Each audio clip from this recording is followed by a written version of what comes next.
नमस्कार. इंजिनियर व्हायचं असेल तर आपल्याला आपण पाहू शकतो 10वी नंतर इंजिनियर होण्यासाठीचे मार्ग कोणते आहेत.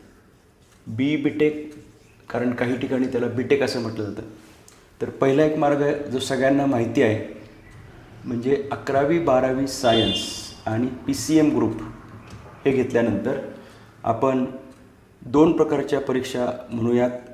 अनेक प्रकारच्या असतात खरं, परंतु दोन मुख्य परीक्षा महाराष्ट्रातल्या मुलांसाठी MHT CET परीक्षा आणि दुसरी परीक्षा म्हणजे JEEची परीक्षा, ज्याच्यातून आपण IIT किंवा NITला जाऊ शकतो.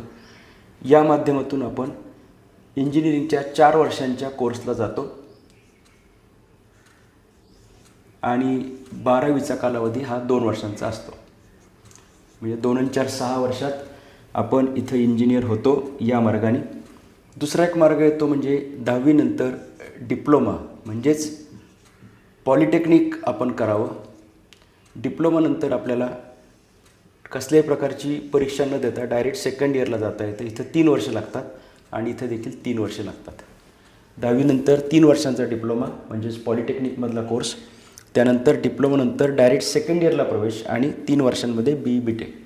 खरं तर काही मुलं, अगदी अपवादात्मक काही मुलं याही मार्गाने जातात की ते ITI करतात, 2 वर्षांचा ITI करतात, त्यानंतर ते डिप्लोमाचा सेकंड इयरला जातात, म्हणजे इथे त्याला डिप्लोमाला 2 वर्ष लागतात आणि त्यानंतर डिग्री ते 3 वर्षात करतात. अर्थात फारच क्वचित केसमध्ये ही परिस्थिती असते.